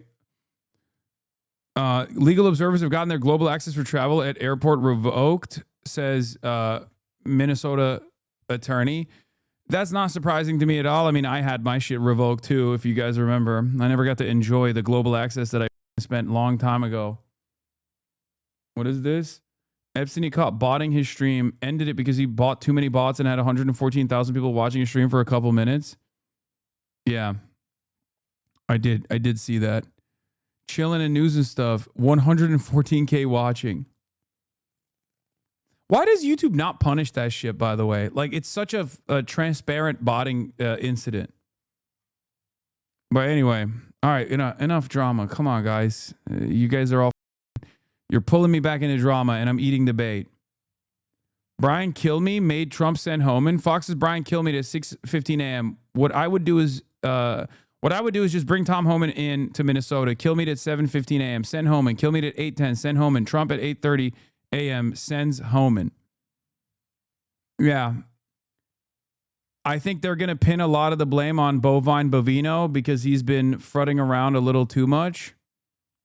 And then maybe exercise a little bit more restraint, even though Tom Homan is just as demonic as Bovino is. This is an administration caving, as I said yesterday. And remember, you guys yelled at me. This is obviously a testament to the strong network of resistance on the ground. And it would have never happened if people just rolled over and let it happen. Talk about the tool society. What is this? What is happening here? Why are you guys constantly spamming this shit? Is this the new meta? Is this the new hot thing? I'm confused. What is this? What the is the tool society? Why are you... What? It's a Nazi occult society? What? Why? Why are people constantly saying talk about the tool society? Why? There have been a bunch of people who have been spamming it. I don't understand. Why are you bringing this up? Yeah, the people yearn for America. Oh, I saw this. This is really funny. The Minnesotan jihad. Oh, here it is. This is the...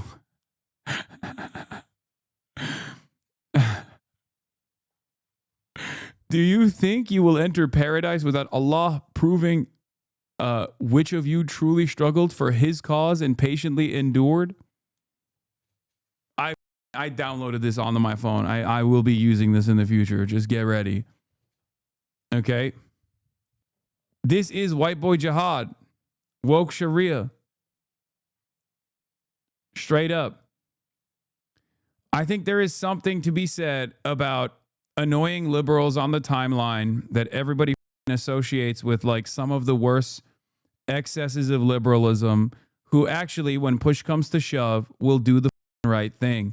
I will always have a special place in my heart for liberals who might be ideological opponents of mine, who actually, when push comes to shove, will go out there and put their bodies on the line. Will Stancil is one of those liberals. He is endlessly annoying, but I will never hold that against him when I see him doing shit like this. And all of these cowardly little white supremacist babies on the internet are actually making fun of Will Stancil for doing something that they would never even remotely entertain. Shooting at me. Bunch of dogs. Oh, you stupid dogs. What are you doing? Hey! What are you doing? Arrest these guys. They're coming for us. They're coming for us. What are you doing? That's my lion. You killed someone, not Our side is making fun of him? No, no one. As a matter of fact, I've seen 0 people on the left make fun of Will Stancil. No, we are riding with Will Stancil. Critical support for Will Stancil, 100%. Like, Jeremiah Johnson doesn't do any of that shit and is still chirping about the left, right? Will Stancil, on the other hand, is at least out there. If you're out there, I'm not going to hate on you, okay? Like, you, 100%. 100%. If you're out there, if you're getting tear gassed, look, as someone who's been out there, let me tell you, it's not exactly a walk in the park, okay? You're doing that to support your community. You're doing that to support your neighbors. You're doing rapid response. I will always ride for you. I don't give a us. You killed someone. Oh, who gives a crap? I got a gas mask. I don't care? My king. What are you doing? What are you doing?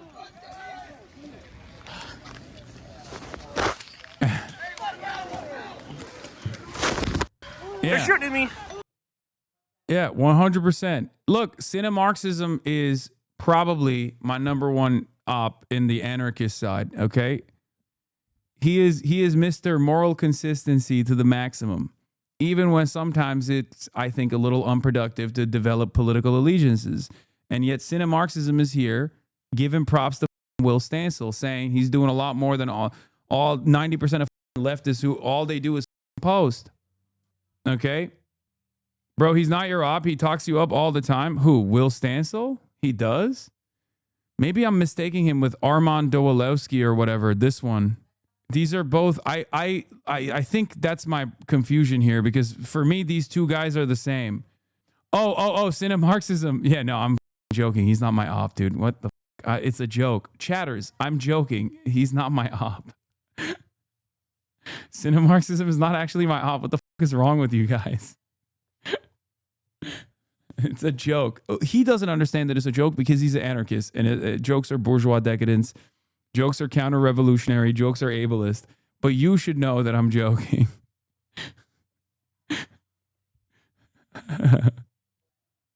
Anyway, on the off chance if I ever die in some horrible tragedy, I hope even the people who hate me the most won't drag up my bad tweets to explain why I deserve to die. Honestly, I hope they do this to me.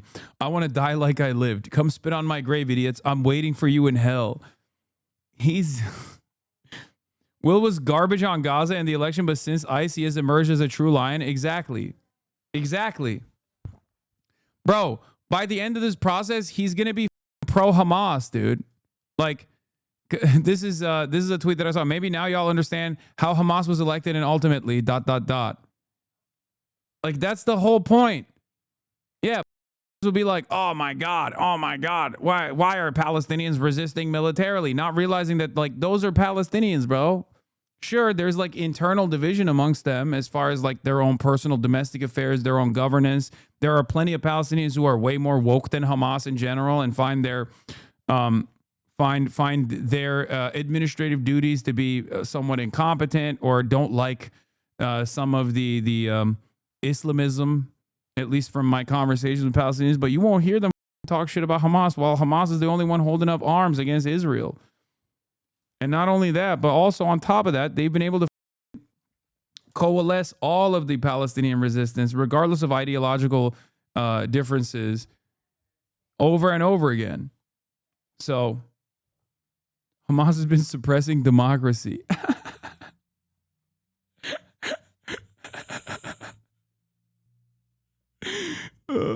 That's funny. Yeah, that's a good one. Thank you. I know.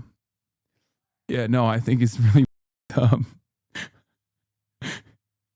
I feel like maybe I'm a little crazy, but I feel like it's the genocide that's doing that a little bit more than Hamas. You know, as we have Western leadership here talking about who is going to be the colonial rulers of Gaza openly on the timeline at Davos, all of these other places. And you're over here being like, Hamas is suppressing democracy. Like, what democracy? Hamas actually was elected into power the last time America allowed them to have a democratic process. And by them, I mean Palestinians. That was George W. Bush. George W. Bush was like, Israel, you got to let them do a democratic process. You got to let them do elections. And Israel was like, oh, no. And then George W. Bush was like, no, you got to do it. And at the time, if you remember, because I used to talk about this all the time, talking about the history and this stuff, the history of like Palestinian democracy and what has taken place. At the time, the aligned, the State Department affiliated group obviously was what basically became, not became, but what was the neutered version of not PLO, but like specifically the forces of Fatah. And Fatah was telling George W. Bush, do not set up elections. Everybody hates our shit. Everybody hates our ass. If you do elections, we will lose. And George W. Bush was like, nah, it's fine. You should do an election anyway. And then, of course, because of the unimaginable unpopularity of the Palestinian Authority and what what had become of the Palestinian Authority as a collaborative institution to the Israeli security and apparatus of oppression, Hamas did end up winning the plurality of votes in Gaza. And then George W. Bush was like, oops, we didn't think that was what was going to happen. So then they tried to facilitate a coup, and then Hamas won in the aftermath of that coup as well. There was a lot of torture and a lot of horrible things that Fatah did. And eventually, Hamas became the de facto ruler of Gaza. That's how Hamas came into a permanent position of power in Gaza. All because of American interference. What is this? Will Stansel lives in whatever fictions will accommodate him at this moment when Biden was suffering the slings and arrows of public backlash over his dick riding of Netanyahu and his claims he had no power over Israel's actions in Gaza. Genocide Democrat Will Stansel stepped up to back him up. It feels like part of what is making Gaza politics so difficult is that there's a list of things Biden can and should do, but he cannot end the war with a phone call. Oh yeah, this was at the time I kept saying this is a one phone call situation. That was the pop and combo. And he was Mr. It's not on a phone call. But my point is, I think now that Will Stansel is engaged in honest resistance against an oppressive, dare I say, almost colonial style occupation in his backyard, maybe he understands the concept of taking up arms against a settler colonial occupation that has lasted for multiple decades, almost a century at this point, That's why I have hope in my heart that these guys, these liberals, will actually learn the right lesson. And the reason why I think this is a little bit different, than last time around, like BLM specifically, is low-key because the Democrats are just not there. They're not doing enough. Okay? They're not doing enough. So these guys are actually forced to recognize the reality that the duopoly is not going to save them, that the Democratic Party is not doing anything to save them, really. Because remember that this is not Donald Trump's pullout of Minneapolis is imminent. But I need you to understand something. That's not the reason why the Democrats are not the reason why Donald Trump is pulling out of Minneapolis. It's because of the population. Okay? Gregory Bovino gets demoted. Border Patrol chief was a public face of traveling immigration crackdowns on cities governed by Democrats. Listen to this contradiction. Okay. In that situation, there's a couple of things. Number one, the Second Amendment is a right. I'm not a Second Amendment absolutist. You have the right to carry a weapon to defend yourself, not the privilege. It is a right. Those rights come with restrictions. I think you would understand that more than anyone at this table. As someone who had the lowest possible expectations for Democratic leadership and elect is watching Democrats in Congress see my neighbors brutalized by a government hell-bent on causing us harm and then clumsily change the topic is radicalizing. Yes! Oh! Yes! That's what I'm talking about. Listen, it is at the heart of every... Look, if you got any reactionary feeling in your heart, and liberalism is more reactionary, let's be real, than socialism is, you are inevitably going to realize the same thing that Republicans realize when it happens to them. Here you have a die-hard liberal going through the motions. He's going through it. They can't be salvaged. They must be removed and replaced so my city and neighbors can be free again. That's what I'm talking about, dude. Will Stansel, you are a lion. Okay? You are a lion in both your heart, soul, and actions, my friend. You have actually shown me that change is possible. I love this. I love seeing this. I want more of this. A true lion. A man amongst babies. Hopefully this radicalization continues and Will Stansel joins his local DSA. Give it a couple years. No, I'm good. Thank you.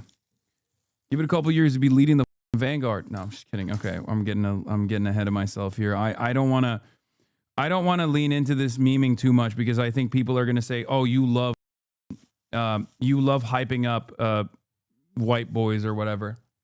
I know people love saying that kind of stuff. I think we should cherish and support people changing their mentality, okay? Yeah, give it a couple of years, Will Stanton's going to be robbing banks like Stalin to fund the revolution.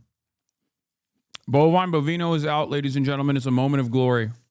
One of those restrictions is you have to have your ID and your permit on you. We don't know. Current reports are he didn't have either one of those on, at which point he's not carrying legally. But number two, even beyond that, with the right to carry a firearm comes the responsibility to do it correctly. And to Second Amendment absolutist, but also immediately defends restrictions on the Second Amendment. I thought this was I thought it shall not be infringed. Huh, surprising. I'm a Second Amendment absolutist, and that's why I believe that you have to have some significant restrictions on the Second Amendment. So I guess you're not a Second Amendment absolutist, bitch. Sick and tired of these woke libtards on Fox News. Do it with foresight, and to do it understanding the situation you're walking into and what could happen once you get there. Just about every state offers a class on that, and if you carry your firearm, you should take that class. And if your state charges you for it, you should go protest for that class to be taxpayer funded because it is a right. So that's important. We can talk about policy all day long. There's only one person in this world that could have absolutely prevented Alex Pretty from getting shot that day, and it's Alex Pretty. That doesn't mean I think he should have been shot.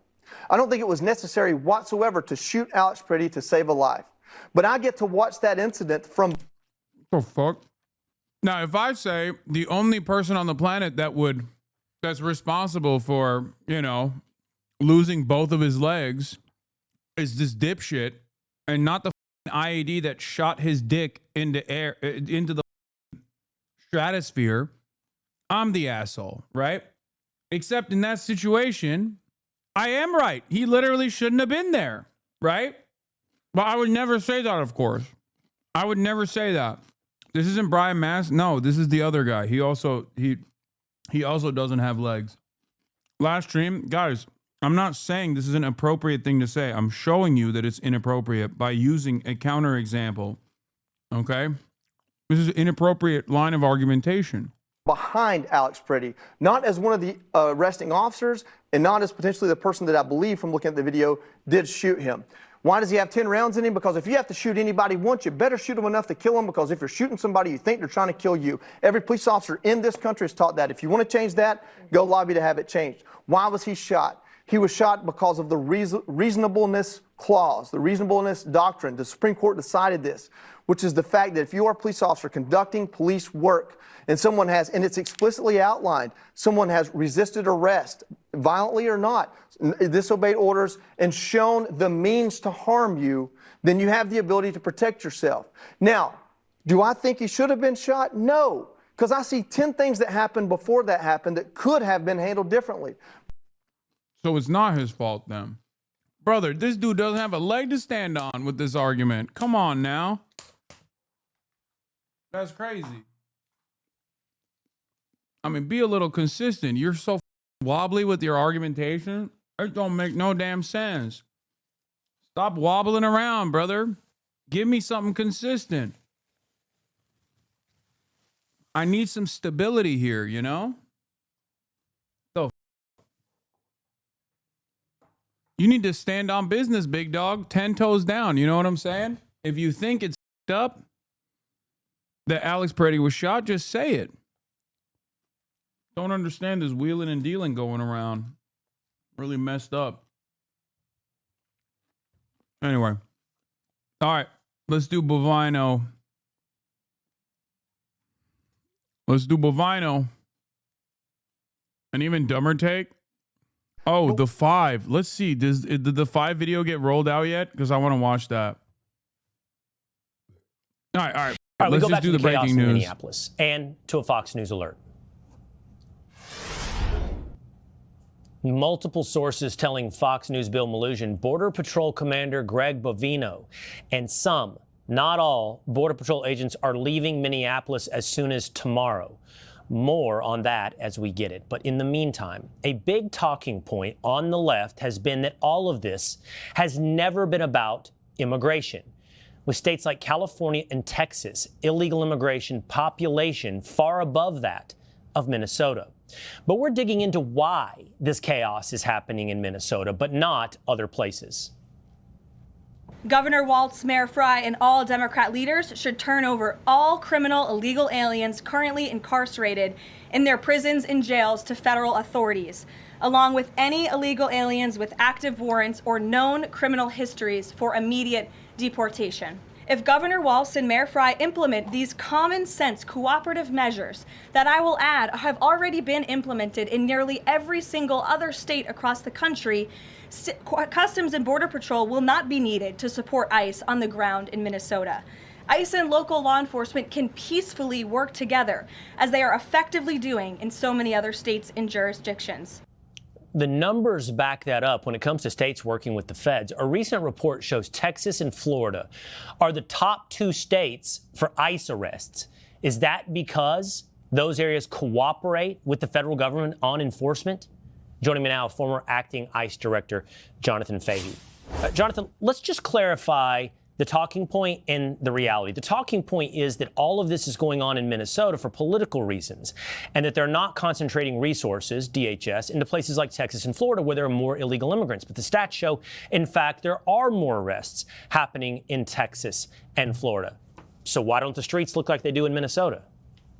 Yeah, exactly. They've had 40,000 people arrested and deported from Florida. And it is all political, but not the way they're making it seem. It's political because of people like Fry and Walz insisting on these sanctuary cities doing everything they can to thwart ICE and make their job harder, thereby inviting more ICE agents in. So, yes, it's political, but on their part, and they want this fight. And your earlier conversation with Julian was just spot on about democracy. Our democracy can't work if laws are not enforced. But remember what Minnesota's doing, the most important part of of the Democrats' open border scheme is to. Yeah.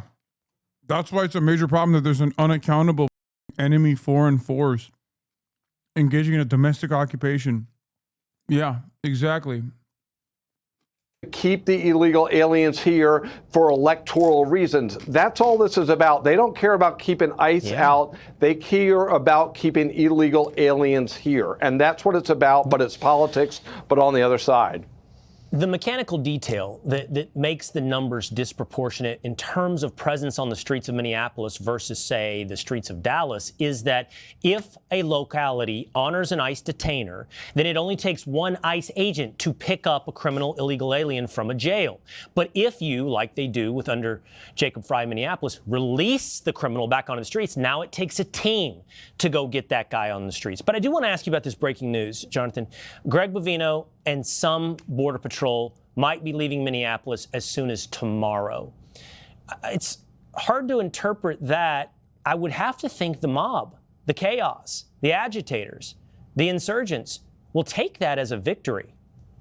The only people that don't immediately go to jail, citizen or non-citizen, are people who are nonviolent offenders.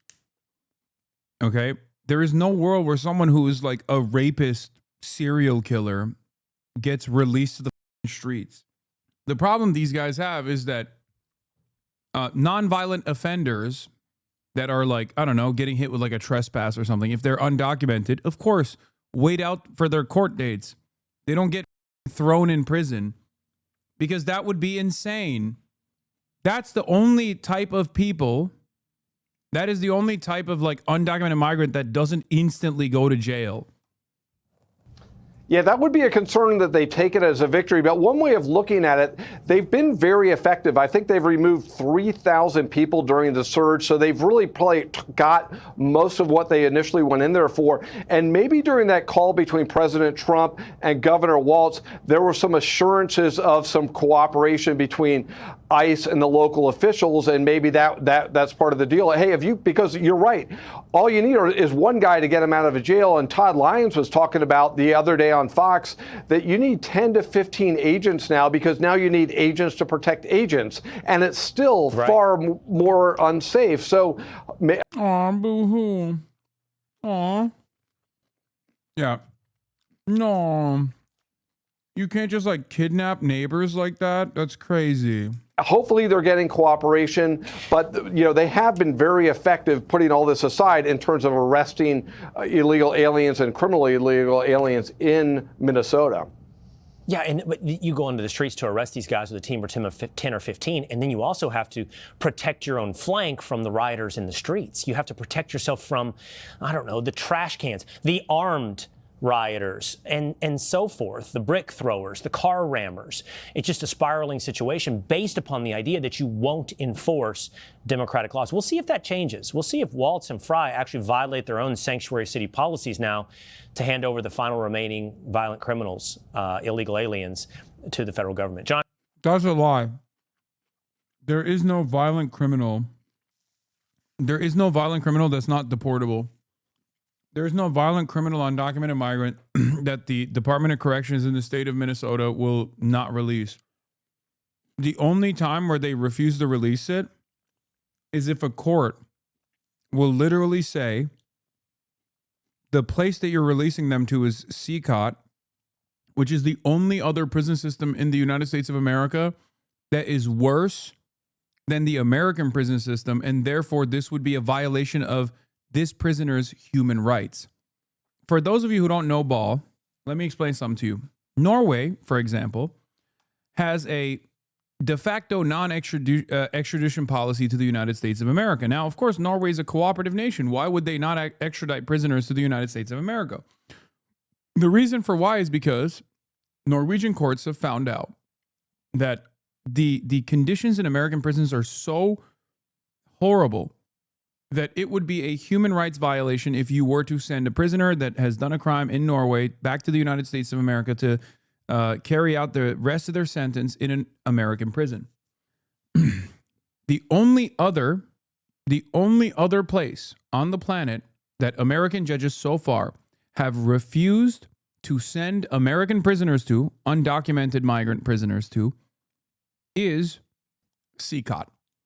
I know for a fact, I know there are immigration attorneys who have been able to successfully stop the deportation process for MS-13 gang members.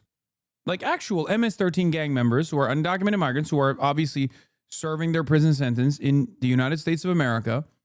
And they have been able to successfully stop deportation proceedings because the courts realize, or the courts acknowledge, that the conditions in CCOT are so subpar that it is considered a human rights violation by the American courts. They're so inhumane that American courts have stopped ICE from trying to deport MS-13 gang members, like actual gang members who have done heinous crimes. Isn't that crazy? So, with the exception of like a lone judge that's somewhat woke, you are not going to have a system where like the Department of Corrections will still hand over prisoners regardless. Okay? The Department of Corrections will hand over prisoners regardless to ICE. They will always do it. All right, we go back to the case. Anyway. We have got children in Minnesota hiding in their houses, afraid to go outside. Many of us grew up reading that story of Anne Frank. Somebody's going to write that children's story about Minnesota. If you're like me, you probably watched a video of the murder of Alex Preddy and thought to yourself, oh, I can't wait. Yep, right on cue. There is no institution that is tasked with basically explaining some of the worst atrocities that is as hollowed out and simply uses the atrocities that it's supposed to describe to people as a warning to constantly chirp about their own personal feelings. Okay? I cannot believe how openly depraved the United States Holocaust Memorial Museum is when it comes to defending Israel and when it comes to like using Anne Frank as a analogy or anything that like compares what's going on right now to Nazi Germany. It is absolutely institutionally rotten for the 1,000th time solely because she was Jewish is incoherent. Nazism, otherwise Jews, is a part of a fascist state project. Drawing political lessons from the Shoah and insisting upon its relevance today is essential to understanding history and acting responsibly within it. Anne Frank was targeted and murdered solely because she was Jewish. Leaders making false equivalencies to her experience for political purposes is never acceptable. All you're saying in this situation is Anne Frank, even though the administration at the time did not consider Anne Frank to be, a citizen and was declared non-citizen due to her Jewish background, you think it was f***ed up that what happened to Anne Frank was f***ed up, but you don't think it's f***ed up what the government is doing right now. That's it. It's just disgusting. This kind of like Holocaust gatekeeping is insane to me. Like it is, and these institutions have done it so frequently post October 7, especially as it pertains to Israel. They always used to do it. Norm Finkelstein wrote a whole book on it. But it's crazy that they just keep doing it over and over again. I mean, it's just so offensive. It's so gross. You're a straight up freak. It's ironic because the tools that are being used here were also identical. The Nuremberg race laws declared it, made it so that like Jews were not considered citizens anymore. They became non-citizens. That's the whole point. Is the fact that the Gestapo was arresting German citizens, of course, who the Nazis decided were no longer worthy of rights due to their ethnicity. Not people who committed a crime entering Germany illegally and then more crimes once they were inside. Let's be clear, when they call ICE the Gestapo, they're calling Americans Nazis. After all, ICE carrying out mass deportations is what the majority voted for. And sorry, but this doesn't make them racists. It makes them patriots. To allow people to stay who came illegally is to... Yeah. It's true. I mean, she's also a Nazi. But yeah. It's so funny, dude. Yeah, no, Hitler was a patriot, right? Is that what your argument is? I guess these guys just don't understand that, like, that was the argument at the time, dumbass. How do you not even understand the history of the Holocaust? You're constantly using it as a weapon. You might as well actually learn about it. What, you think Adolf Hitler was like, oh, I'm so evil, yeah, Jews are so good, and that's why I want to be evil and put them in a concentration camp. No, he was literally making an argument as to why they are a parasitic force, for example. Does that come across as familiar to you? Saying Jews are parasitic, saying Jews are constantly doing crimes. Does that come across as remotely similar to something that you are defending currently? That patriotic Germans have to do what's right and report their illegal neighbors. Like, these guys are so stupid when they talk about this stuff, like, as though, I guess, like, the way it's taught in America is that, like, Hitler is an evil guy. And of course, as an evil guy, he went around saying, I'm an evil guy. And then he pressed the Holocaust button. And in the process of pressing it, he was like, I'm doing this because I'm evil. No, he didn't say any of those things. He tried to justify it just like Donald Trump is justifying it. Are you stupid? And yes, plenty of good, kind-hearted Germans also participated in this process. They turned a blind eye to the atrocities. They participated in it. They became a part of the party. It's important to understand how we got here. That's the whole reason for why we learn about the Holocaust, so that we know not to repeat the mistakes. That's what Never Again is about, right? Never Again doesn't mean never again just for Jews. Okay? Never again doesn't mean, oh, it'll never happen again. It only happened one time. It's just not going to happen ever again, because if you make any comparisons to it happening again, then technically you're being anti-Semitic. Like, it's so stupid. Yeah, I mean, also, it's ironic because, like, Americans were the proto-Nazis. Adolf Hitler bit our flow, copied our style, word for word, bar for bar, brother. So, there's that element of it, too.